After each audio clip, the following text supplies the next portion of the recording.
How do I make a good first impression on a date? Presented by Girl Gets Ring. Dates can be really stressful, especially the first date. And there's all sorts of rules and different things. Movies tell you one thing, other books tell you something else. You end up with so much information that you can just get overly stressed about a first date. And suddenly you're so busy trying to be someone else, you forget how to be yourself. So as with everything in the Girl Gets Ring system, we like to keep it as simple as possible. So we have a system that's three very simple steps. Step number one is don't be boring. It seems so simple to say, but sometimes it's just so hard to avoid being boring. The main things you want to do is avoid talking about work, asking where he goes to school, anything like this that's really just an interview type situation where you're talking about the boring things about your life. You want to talk about things that you're interested in.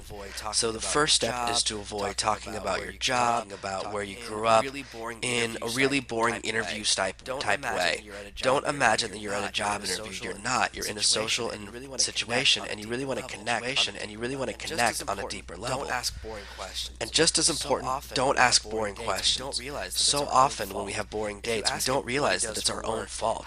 If you ask him what he does for work, how long it takes him to get to work, where he went to college, what his major was, what's his favorite suit maker. All these types of questions are so boring. But I discover on so many dates, women will ask me these questions. Then she's bored by my answers, I'm bored by her questions, and we don't form a connection. And you don't even realize it's because you were asking boring questions. We have this tendency to try and fill silences, and what we do is we go on to autopilot questions. And in every movie you've ever seen, they ask the worst dating questions. So don't ask those boring questions. Now you kind of know what not to do. What you really want to know is what you should do. What you want to do is focus on talking about your passion. There's something that you love to do. Maybe it's your job, and if so, that's the only time it's okay to talk about work. But really, your passion might be taking care of cats, dealing with rescue animals, helping out at charities. Your passion might be traveling. Anything like this is 1,000 times more interesting than talking about your job.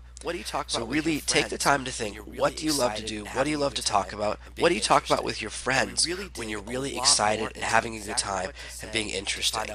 And we really dig a lot more into exactly what to say to find out what a guy's passion is and how to find out and express your passion as part of the Girl Gets Ring system. So click the link below and we're going to give you a ton more information.